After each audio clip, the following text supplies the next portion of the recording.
사람이 아닌데 나로 말하자면 현대에서 사실은 뭐 1세대도 아니고 2세대 한 3세대나 2.5, 3세대에 예. 속하는 사람이라 명회장님 측근에서 이렇게 모시고 경영을 하고 가까이 계신 1세대, 2세대 지금 해야만 이게 객관성이 보장되니까 그분들이 다 좀 더 가까이서 측근에서 모시고 그래서 아시는 게 많겠지만 나는 사실 그렇진 못했어요. 멀쩡한 먼 자리에서 여러 가지 이런지 그런 거에 대한 그걸 이해하고 그러한 경영 철학을 실무에 옮기고 싶다는 의욕은 가지고 있던 사람 중에 하나지만 예. 측근에서 모시지 못했어요. 그래서 질문 순회를 보긴 봤는데요. 예. 그중에서 명예회장님에 관해서 뭘 좀 제도를 하고 싶다 그러면 나는 그렇게 착각한 사람은 아니에요. 예. 아시는 대로 그만 해주시면 됩니다. 많은 분들 저희들도 이제 하면서 좀 굉장히 지근거리에서 좀 하신 분도 있고 좀 한 발 떨어져가지고 이제 하나의 어떤 그런 그 지칭을 받은 경영자로 하신 분도 있고 해가지고 그런 자료들이 이제 다 종합돼야만이 이제 우리 창업자를 제대로 평가를 하기 때문에 사전 같은 정도 굉장히 중요합니다. 그런 측면에서는. 그렇게 생각하신다면 제가 그동안에 뭐 사장까지 하고 그랬으니까 예. 거기에 대해서 뭐든 일부 내가 필요할 수 있는 예. 의견이 있을 수는 예. 있겠죠. 그 해당되는 부분만 말씀해 제가 질문하더라도 저는 뭐 잘 모르겠어요. 난 또 이렇게 대단하게 저희 학교에서 이제 하다 보니까 우리 기록화 그리고 영상도 좀 자료를 남겨놔야 되기 때문에 뭐 옛날 같은 경우 녹음만 하면 되지만 지금 앞으로 이제 영상 이런 것도 예술적인 분야 들어가기 때문에 오늘 특별히 나와 있겠습니다. 영향에 관한 자료는 많이 나왔잖아요, 그죠? 책으로는 굉장히 많이 나왔는데 실질적으로 이렇게 같이 경험한 분들 직접 구술을 이런 것들은 거의 없거든요. 그래서 앞으로 뭐 책은 이제 어떤 이 땅에 태어나 자선을 바탕해 가지고 그분이 어떤 그런 주관성이 들어가지고 이거 만들다 보니까 직접 어떤 육성 어떤 그런 이 자료들 굉장히 소중하다 생각해 저희들이 이제 남겨놓은 거죠. 지금 처음부터 돌아가신 지도 이제 11년이 지나고 물론 책은 많이 나와있지만은 이제 같이 했던 분들이 다 이제 뭐 돌아가시나는데 이런 자료를 보고 나면 굉장히 힘들어지거든요. 그런데 현대가 좀 취약해요. 예, 그런 부분에서. 현대가 많이 취약해. 뭐 자료 정리라든가 자료 정리라든지 이런 것도 잘 안 돼 있고 예를 들자면 사업도 분변한 사업이 없고 그냥 검사하고 이러한 그거밖에 없었지 하나의 그 같은 뭐를 상징적으로 남긴다든지 그런 거에 대해서는 이제 잘못했다는 생각을 해야 돼요.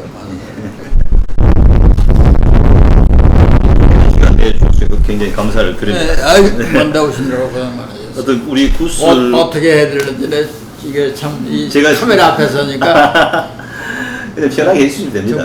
예.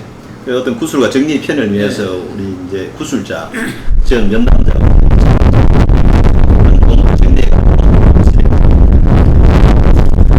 구술자 개인생애에서 좀 여쭤보도록 하겠습니다. 구술자 유년 시절에 대해서 좀 말씀해 주시겠습니까? 생년월일부터 해가지고 뭐 고향이라든가 가족 관계 이런 것을 좀 간략히 말씀해 주십시오. 전 뭐 해방 전에 태어났어요. 43년 해방 맞기 2년 전이죠. 사실은 전 그 개성에서 태어났어요. 지금은 북한에 소속돼 있죠.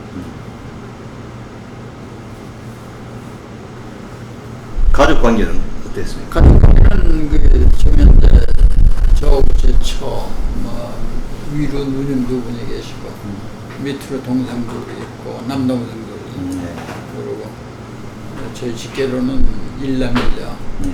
걔네들이 또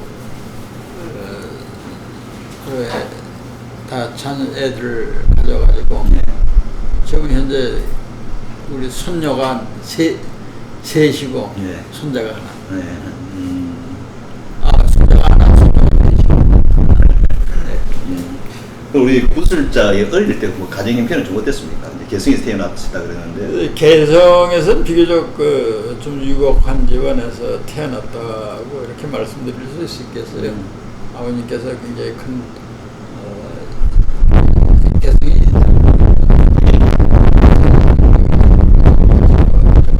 예. 유복하게 태어나서 그 유년기를 좀 응석바지로 이렇게 자랐어요. 예. 더구나 또 그때는 아들에 대한 선호가 굉장히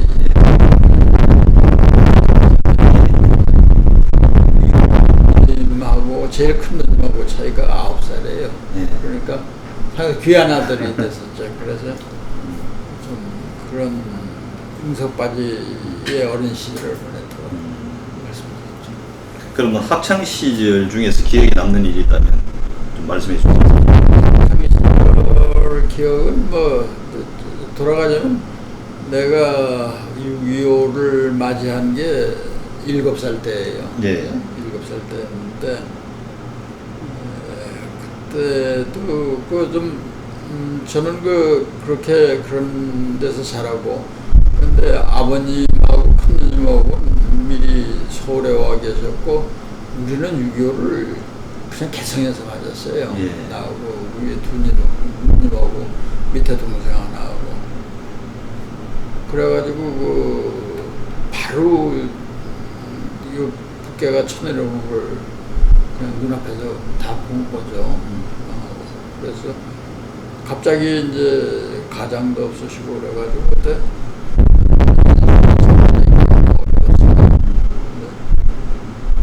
그때 기억에 남는 게 하면서 그 폭격기가 왔다 갔다 하는 거에 대한 두려움이라든지 이런 걸 몰랐었던 것 같아요.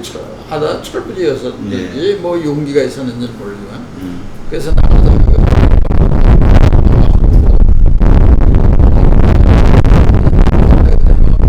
그 감옥소 같은 데도 가가지고 그 곤피라는 거 있죠 지금. 예. 네. 그거 갖다가 먹고 그런 적도 있어요. 그래서 지금 지나고 보니까 말이야 상당히 그런 데 대한 생각이나 뭐가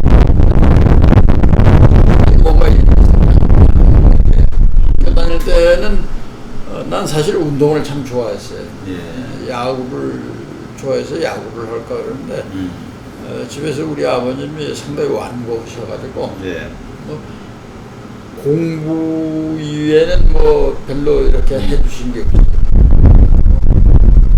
상대방이 갈등도 느끼고 그랬어요. 그래서 또 그런 데 태어나서 그런 게 연장선상에 그렇게 하더니 좀 유약하다 볼까 그런 데는 있었는데 좀 하나 내가 특히 나는 좀 끈질긴 데가 있어요. 뭘 한번 하고자 하면 좀 불독꽃이야. 안 놓고 끝까지 끝장을 봐야 돼요. 예. 그래서 요즘도 뭐 생각나면 바로 뭐 인터넷 들어가서 찾아봐야 되고 그걸 풀어야 잠자리에 들어요. 그게 그때부터 좀 있었고, 난 또 수학을 좋아했어요. 예. 국어를 굉장히 싫어했고, 국어하고 한문을 싫어해가지고 그것도 했었는데 왜 그렇게 싫어했는지 몰라.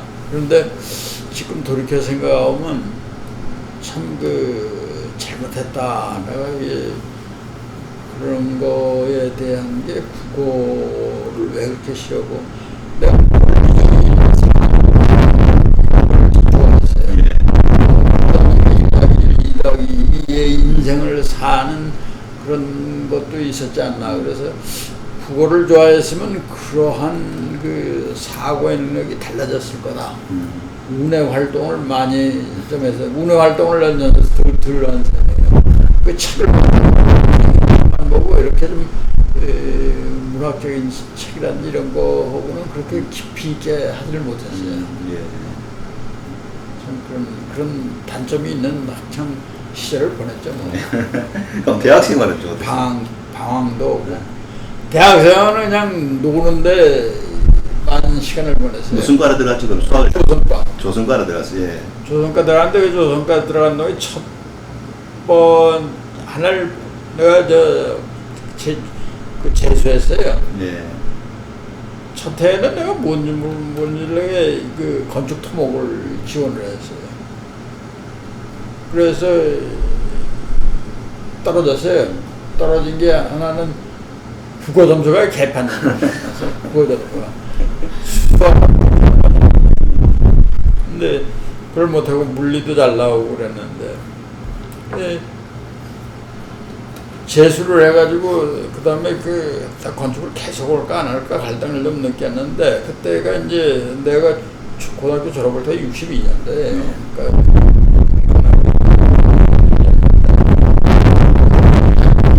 대통령께서 산업화 경제개발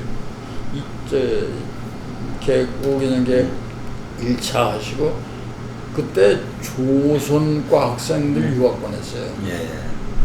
독일 유학 보냈어요.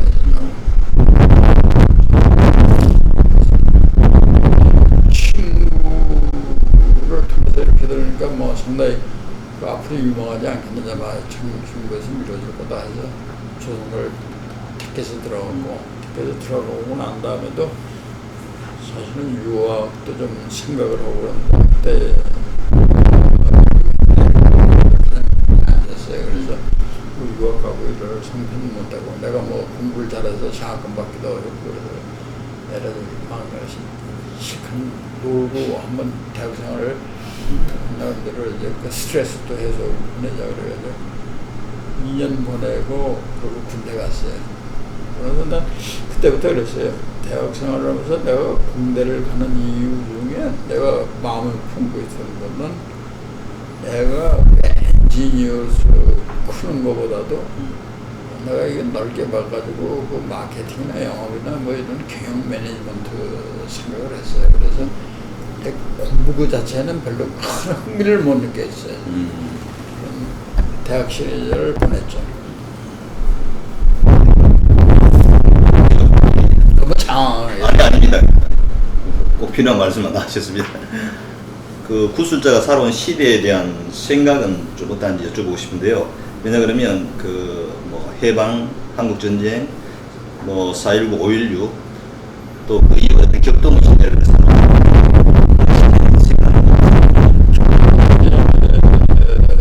힘이 없어요.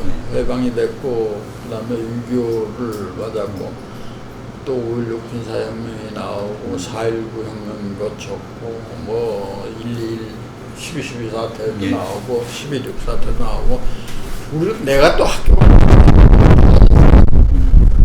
그 수능 시험이라는 게 내가 학교 들어갈 때 생겼어요.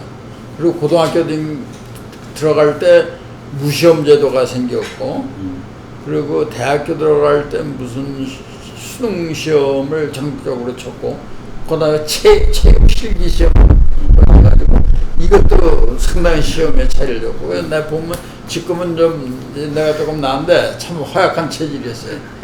그것도 내 점수를 못 따는 것 중에 하나였다고. 그러한 교육도 여러 가지 시대적 환경이 바뀌어졌는데 지금 생각하면은 참 조금 후회스러운 것도 있어요. 학창 시절 또 보람 있고 알차게 보낼 수 있는 것도 있을 길도 있었다는 생각. 두 번째는 뭐 5.16 이후에 박정희 대통령의 그런 여러 가지 정책에 대해서 뭐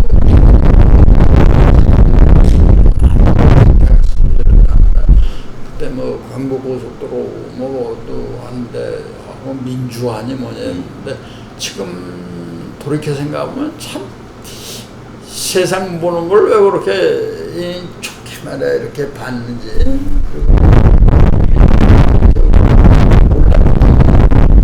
어떻게 돌아가는 거에 대한 걸 몰랐기 때문에 참 바보 같은 짓을 했단 말이야.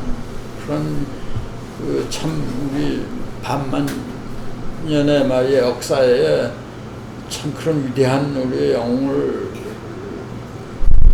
맞이했는데도 말이야 그 가치를 모르고 그런 협의하는데 시간을 먹어야 되는 게 대해서 후회스러운 분 많아요.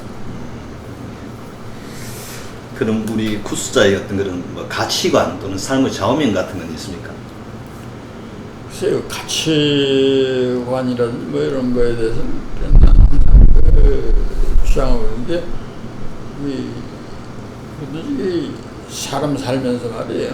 난 뭐 이렇게 어떻게 어떤 예를 들면 컨셉이라든지 어떤 한두 마디에 이런 정의를 하는 것 자체에 대해서 나는 별로 그렇게 당당하게 생각하지 않아요. 네. 나는 그렇게 삶이라는 게 살면서 어려운 어떤 여건을 해야 할 때 그를 풀기 위해서 우리 스스로가 있는 거지. 어떤 우리 스스로가 어떤 환경을 갖다가 우리가 엔조이하고 그거에 있는 환경에서 더불어 사는 거에 대해서 상당히 게 아니잖아요. 뭐가 부가가치를 창출해내는 그런 창조적인 그런 생활을 해야 되지 않느냐. 그러기 위해서는 노력을 해야 되고 항상 성실하게 되고 그런 게 필요하지 않느냐. 그리고 이렇게 해서다니면서 그랬어요. 전 우리 현대의 기질로 보자면 이렇게 굉장히 수직적인 중공업이라든지 건설이라든지 수직적인 그런 어떤 그런 조직 사회에서 살았기 때문에 군대와 같은 문화가 해가지고 이렇게 명령계통으로 하지 않느냐 이렇게 생각하는데 나는 학교 CEO고 CEO 동안에 많은 시간을 듣는 데 보냈어요. 예. 그 듣는 데는 거에 대한 가치가 말을 잘한다는 거는 잘 듣는 겁니다. 예. 그게 사람의 기본이고 남을 의사를 충분히 들어줄 수 있는 거 그거 굉장히 쉬운 일은 아니다 하는 걸 내가 느끼면서도 그걸 몸소 실천을 좀 해보려고 애를 쓰는 사람이에요. 예. 그럼 구수자의 취미생활, 뭐 젊은 시부터 꾸준히 해오고 있다든가 뭐 건강 관리 위해서 특별히 하고 있는 것은 무엇입니까? 운동을 좋아했어요. 예. 운동을 좋아했는데 그다음에 이 지속적으로 못했어요.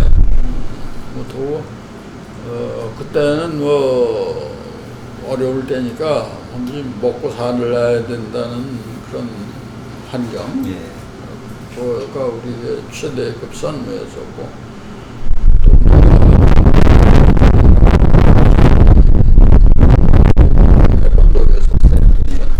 처음에 그 산업은행을 제가 간 게 대해서 공대 나온 사람 왜 은행을 갔어 이렇게 생각하실지는 모릅니다. 그때 산업은행은 1차, 2차 5개년 계획을 하면서 중심 축구를 했거든요. 예. 그래서 펀딩 리소스 그런데 가게 되면은 좀 더 넓은 세상을 볼 수 있지 않느냐 우리 산업 자체에 대해서. 그러고 나서는 내가 어디 가서 내가 기여할 수 있는 산업체로 가겠다 하는 생각을 했었어요. 그러고 들어갔기 때문에 4년 후에는 손을 털고 나왔어요. 산업에서 나와가지고 사실은 현대중공업에 바로 오지 않고 동남샤프라는 회사에 갔었어요. 미디움 스케일 그 회사였었는데 그 전기전자 업체에 있었어요. 네. 처음 우리 TV 리모트 컨트롤 TV를 예. 처음 만들어낸 회사입니다.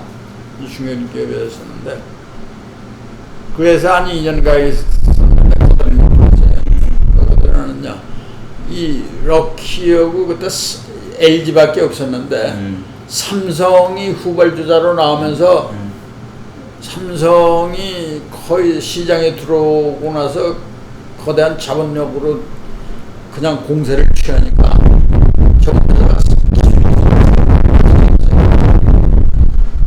대리점들 다 가져가고 뭐 그러니까 그런 기업에서 내가 좀 더 선진적인 그 기업에서 내가 뭔가 좀 기여를 하고 뭐 해보고 싶다고 엄청 노력을 하고 그 나름대로 했는데 안 됐더라고요. 그래서 야 이건 이렇게 된 게 아닌가. 그리고 다시 컴백해서 조인을. 그럼 지금 어떤 특히 취미 활동하고 있는 것은? 지금 내가 취미 활동하고 있는 거는 이제 좀 골프 치고 책 읽는 걸 상당히 좋아해요. 예. 경영을 많이 좀 상당히 많이 읽은 축일 거예요. 예. 또 요새는 그 우리 문화 역사에 대해서 많이 좀 그랬어요. 우리 문화 우리를 너무 모르는 것 같아요. 내가 해외 생활을 한 11년, 12년 했어요. 예. 해외 생활하면서 해외에 대해서는 좀 알고 해외에 대해서는 뭘 안다고 껍죽거리고 다녔는데 야 이게 사람이 난 거꾸로 살았구나. 우리 거를 알고 살아야 되는데 그 전에 세계화 국제화다 뭐 대통령들도 하면 다 얘기를 했는데 세계화 국제화라는 게 뭐냐면은 우리 걸 가지고 나서 우리 걸 국제화 시키는 거지 다른 나라 걸 수입을 해서 거기에 우리를 맞추는 거지 이거는 아니다 하는 생각이 나는 기본. 조선으로 하면 중국어로 하면 우리 현대 스탠다드가 인터내셔널 스탠다드로 만들어야지. 그게 우리가 할 일이다 말이야. 이렇게 생각을 해서 좀 더 운동으로는 골프하고 오후 한 4시쯤 되면 꼭 피트니스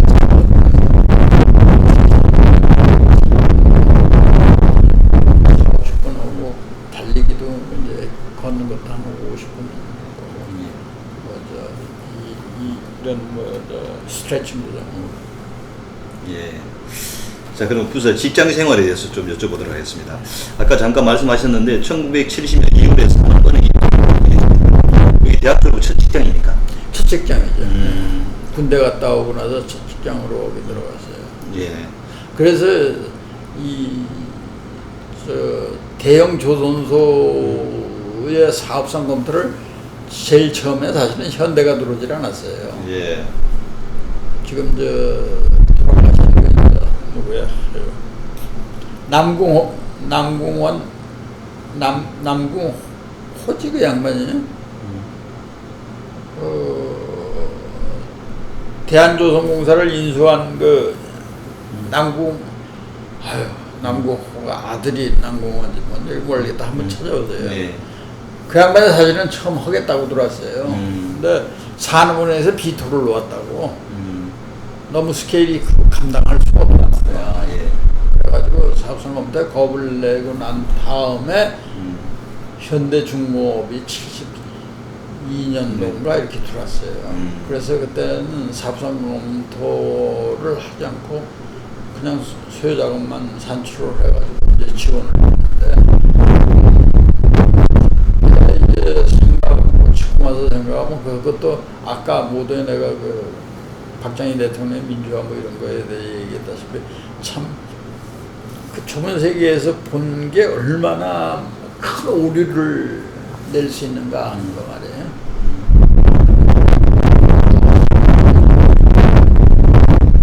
그러면 그 산업은행 근무하실 적에 현대그룹 조선소 계획서를 받아 보셨네요. 간접적으로 참여했어요. 간접적으로 참여. 그때 골리아스 크레인도 감명적인 게 우리 명회장님 골리아스 크레인도 아마 다른 난공원에서 썼을 거예요. 우리 명회장님이니까 그거 일부 중요 부품만 들어가지고 그 제관은 다 우리가 할 수 있지 않느냐 그래가지고 다 우리가 제작해서 조립해서 탑재했어요. 그러면 아까 좀 그 산업은 근무하실 때 이제 그 현대 조선소를 만들겠다고 설립 찬스를 넣었을 때 그 대한조선공사는 이제 거부를 했다 아닙니까? 그렇죠. 그러면 현대조선소는 여러 가지 그 당시 대한조선공사는 현대조선소가 훨씬 더 오랜 기술력을 갖고 있지 않습니까? 네. 근데도 불구하고 현대조선소를 바로 승인한 이유는 뭐라고 생각하십니까? 그때의 그 분위기는 내가 그런 어떤 위에서의 그런 거는 그때 실무자였으니까 예. 모르고 조선을 키워야 된다는 거는 기본적인 생각이에요. 대신 얼마를 그걸 어떻게 하는 게 가장 적정한 그 우리가 감내할 수 수준이냐 하는데 우리가 이제 집착을 한 거였었죠. 그렇기 때문에 조선이라는 관계에 대해서 합의가 있었던 거예요. 그런 정책과 사회적인 합의가 있었어요. 그런데 거기에도 구체적으로 들어오고 구체적으로 해가지고 조선에게 사업 계획을 꾸며가지고 오고 전반적으로의 그런 하겠다는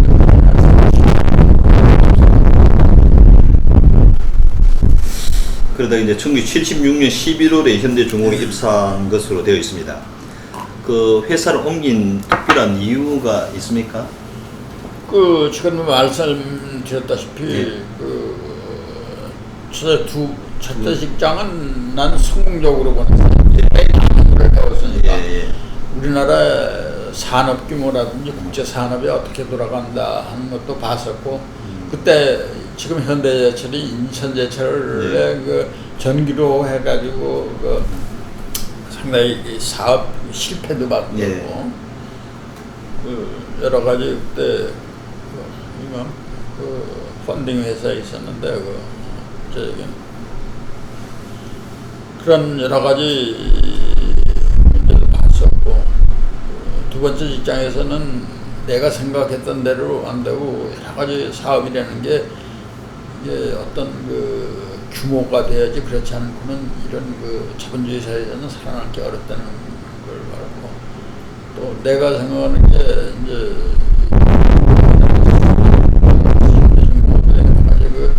사업 실천하는 거 말이죠. 골리아스 크레인을 갖다 다 수입 안 하고 스스로 제작해가지고 하고 그 배도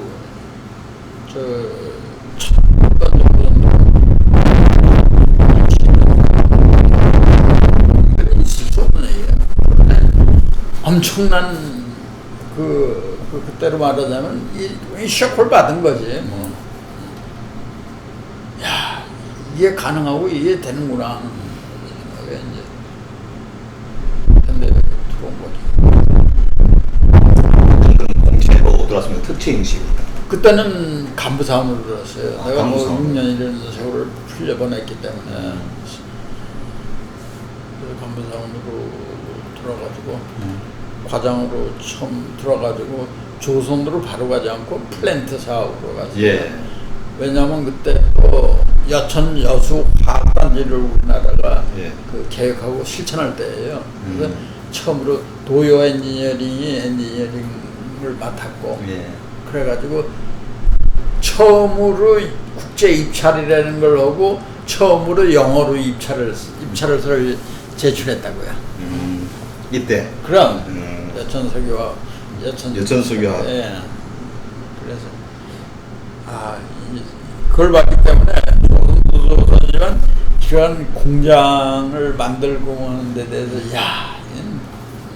한번 해볼 만한 도전해볼 만한 거 아니냐 해가지고 자부심이 굉장히 많이 그래서 플랜트 사업본부에 들어가가지고 마케팅에서 영어해서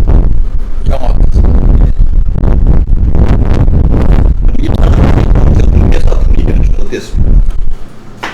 회사 분위기는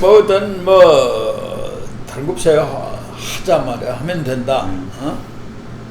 그냥 그때는 시간 가는 줄 몰랐어요. 정말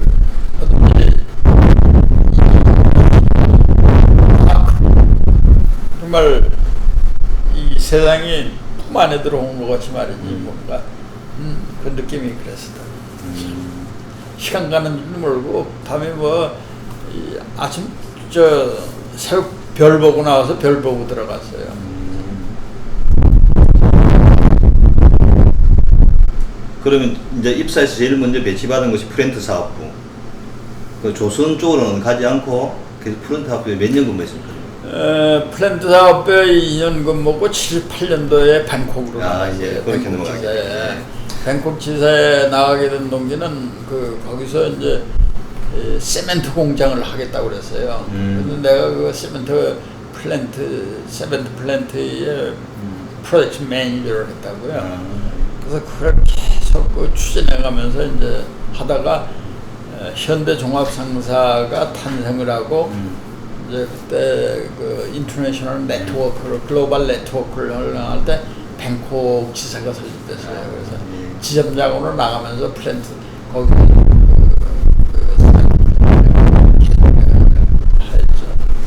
그럼 창업자의 첫 만남은 어떻게 이루어졌습니까? 창업자와 첫 만남은 사실 뭐 그때 이제 연초문 명예회장님이 전 서울에 있는 간부사원들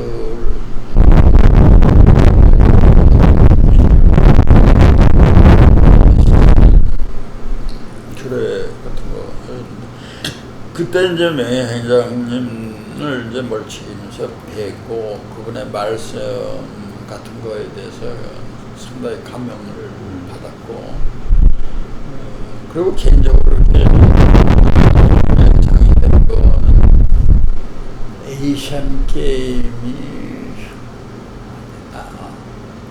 내가 거기서 있다가 어디로 갔냐면 다카로 갔어요. 방글라데시 다카 지사로. 그것도 플랜트 때문에 갔어요.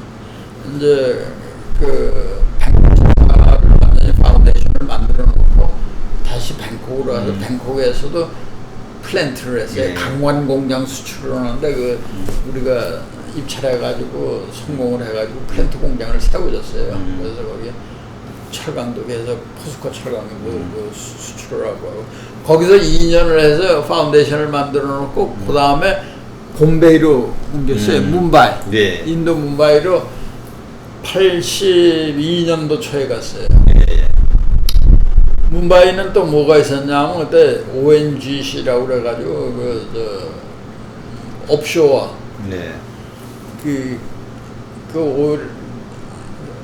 ONGC가 뭐냐면 오일 앤 가스 코퍼레이션 오브 인디아예요. 인디아의 수기공장. 거기에 옵쇼 플랫폼 입찰이 많이 나왔어요. 그래서 그걸 담당을 하고자 이제 거기 가서 그거 제가 수주하는데 그 역할을 했고.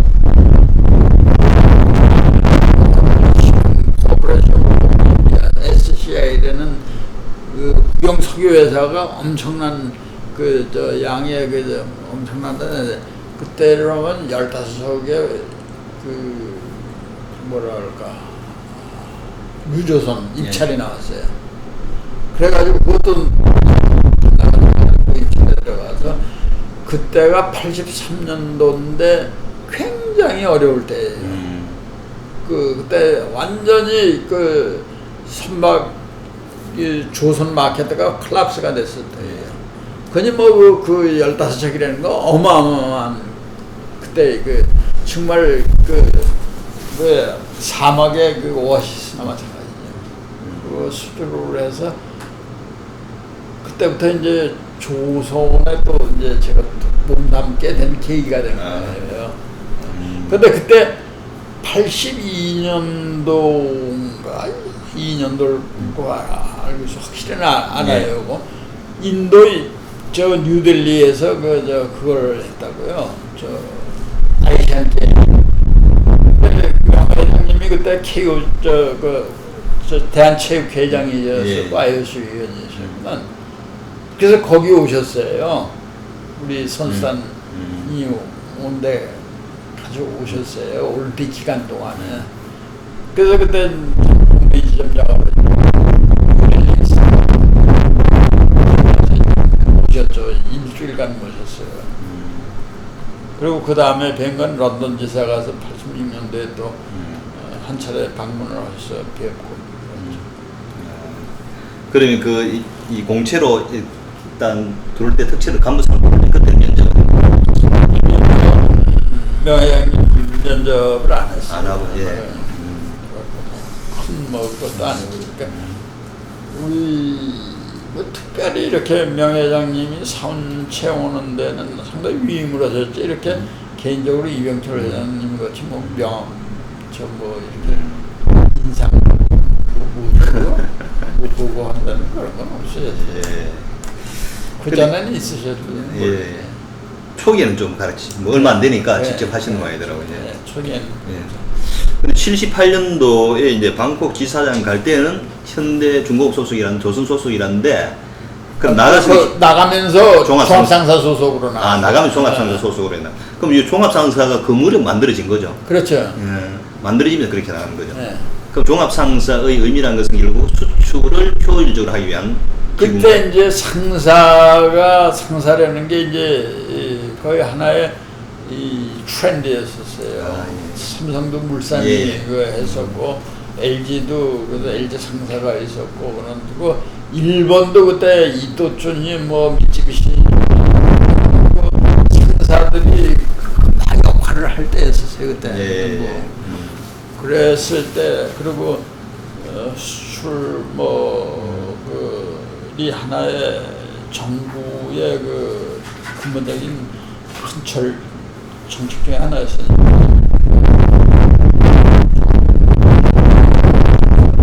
수출의 그 시너지를 나도록 하자 그래가지고 만들었던 거죠. 그러면 일단은 그러면 이 상사가 달라지잖아요. 중공업하고 네. 이제 이 종합상사 되버리면 그때 종합상사 정희영 사장이 정의영 사장이었었죠. 사장이 초대 사장. 사실은 처음에는 누군가 누굴 잊어버렸다. 그 정의영 사장이 하셨어요. 근데 그때의 그 종합상사의 이제 간부 사원들 많이 하고 그때 공채를 많이 했어요. 대대적인 채용을 많이 했어요. 그때 들어왔다가 탈락한 사람 상당히 많았어요. 예, 현대 그러니까 밖에서 이제 보기에는 굉장히 추진력이 강하고 뭐든 막 밀어주고 막 이런다 그래서 그러니까 회사 들어오면 자기가 뜻하는 거를 모든 걸 다 할 수 있을 줄 알고 들어왔다 가만히 보니까 그게 아니거든 회사가. 응? 그래서 탈락하는 사람이 많았어요. 도 외부적으로 볼 때는 굉장히 저분이 추진력만 강하고 뭐든지 그 배심 좋게 막 밀어붙이는 그런 스타일이지 않느냐 이렇게 생각하는 사람들이 아직도 많은데 예. 아유, 절대 그거 아니에요. 명 회장님만큼 치밀하게 생각을 하고 일단 그게 가능성이 있을 때 추진을 하실 때 한 번 추진을 하다 결심하시면 그 의지를 안 꺾고 어떻게든 성사시키는 그런 의미였지. 아무나 그냥 이렇게 무대포로 밀어붙인다.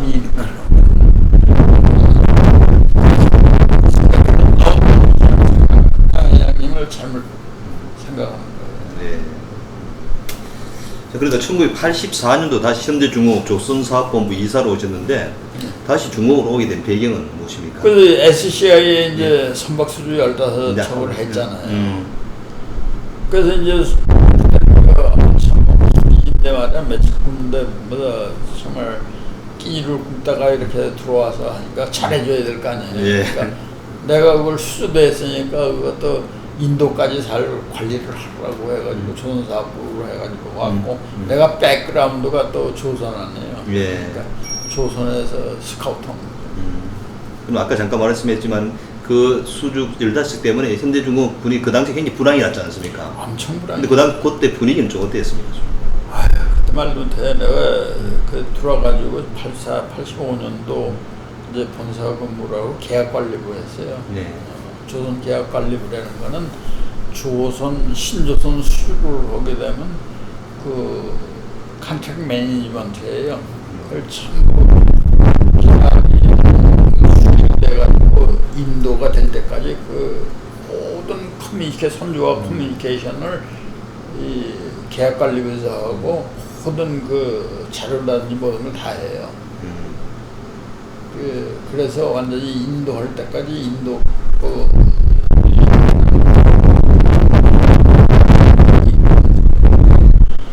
수도 어렵지만 선박 내보내기도 어려웠어요. 예. 그 울산 우리 조선소가 완전히 부산 항구보다도 더 휘황찬란했어요. 왜냐하면 배들마다 가져가면 하루에 왜냐하면 배는 넘쳐나지 화물은 없지.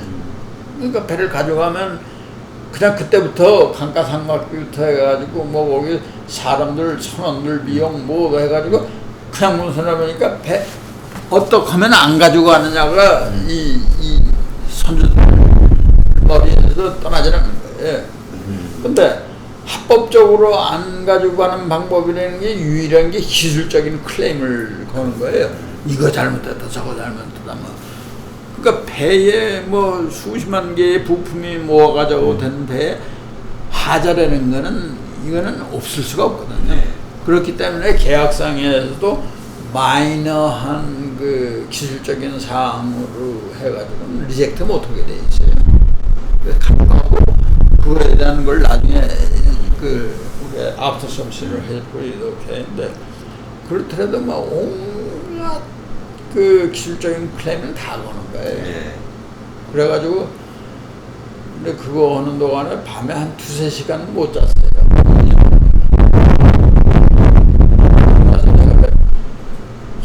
그냥 그 시달려고 정신적으로 핍박해져가지고 또 동남아 생활을 하면서도 굉장히 핍박했어요. 왜냐하면 이 동남아 사람들이 우리보다도 영어도 훨씬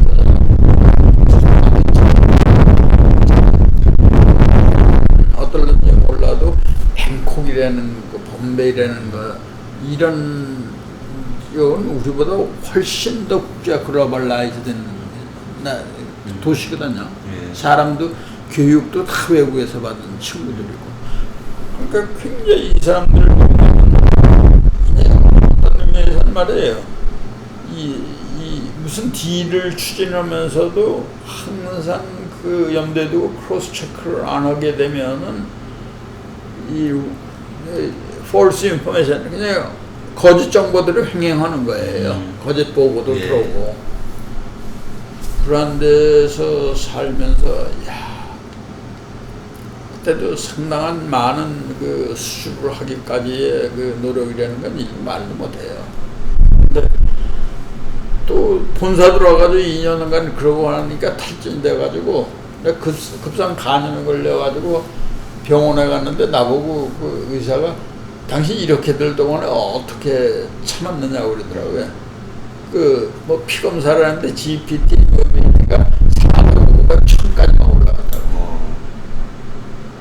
난 그때까지도 난 간이 뭐 어쩌고 저쩌고에 대해서는 알지도 못했어요.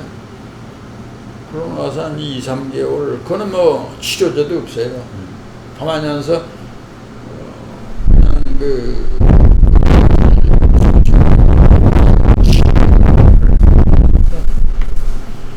한 1개월 병원에 있었고 2개월 정도 이제 그거 하면서 치유된 그런 일도 있었어요.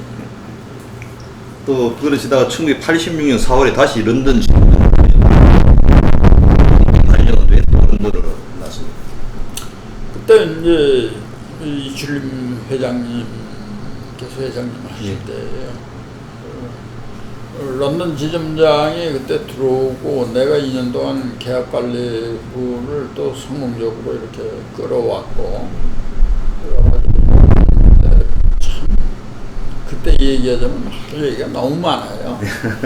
너무 많아. 그래가지고 이제 런던 지점장이 들어오니까 제가 데이터를 나온 거죠. 뭐. 해가지고 가서 거기 가서 선박이 어려울 때 그때까지도 어려웠어요. 선박 영어를 좀 해라 그래서 나와서 구주 전체의 본부장 겸 그럼 그때 그 런던 지점 분위기는 물론 그 전에 이제 주벨 산업항 할 때는 런던 지점이 굉장히 활성화되었을 때 아닙니까? 그때는 주벨 산업항하고 뭐하든 그때는 그것만 아니라 조선도 그렇고 처음에 14년도 뭐 이때 처음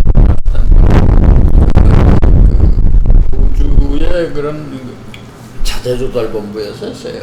선박부품도 거기서 들어오고 선박 엔진 다 거기서 다 들어오고 중동 건설하는 거 거기서 다 들어오고. 근데 80년대 런던 지점의 분위기는 좀 어땠습니까? 그때는 뭐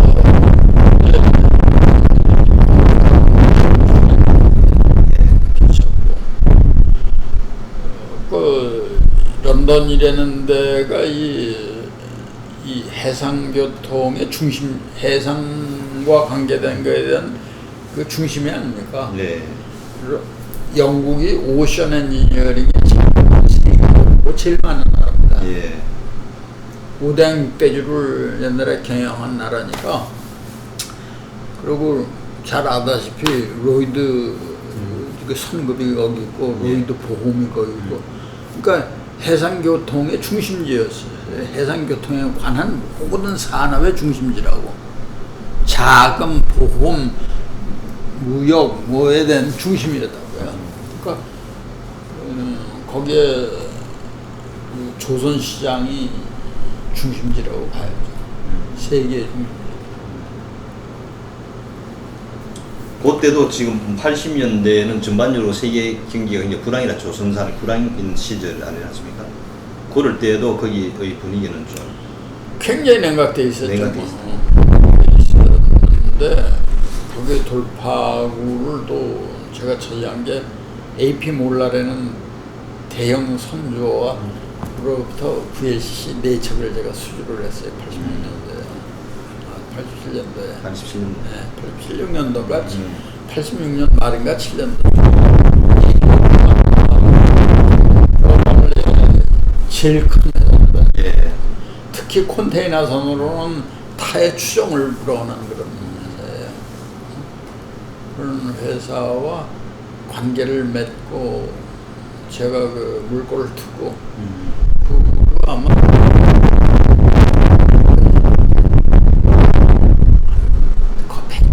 했을 거예요.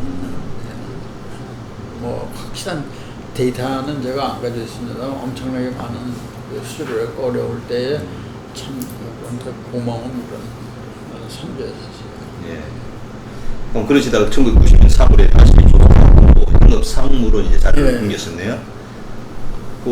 요때 이제 완전히 또 이제 지점에서 오셔가지고 이제 영업 파트 이제 책임자가 된 거죠. 그렇죠. 그때 현대중공업 분위기는 좀 어땠습니까? 그때도 시황이 그렇게 활성화되진 않았어요. 업앤다운이 있었는데 전체적으로는 약간 픽업된 그런 상황이었었죠. 픽업되는 상황이었는데 그때도 그냥 쉬운 만만한 그 시황은 아니고 그때 보게 되면 들쭉날쭉해요. 막 수주가. 참 일감 쳤는데 정말 혈안이 됐다시피. 그리고 회사 내부적으로도 뭐 그때 이제 노사분규라든가 이런 것들이 굉장히 좀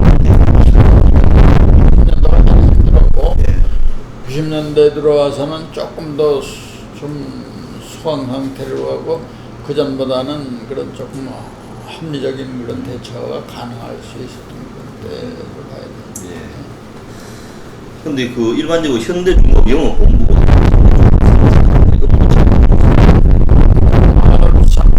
상사는 이제 그 전 세계 이제 상품을 전부 취급하고 예.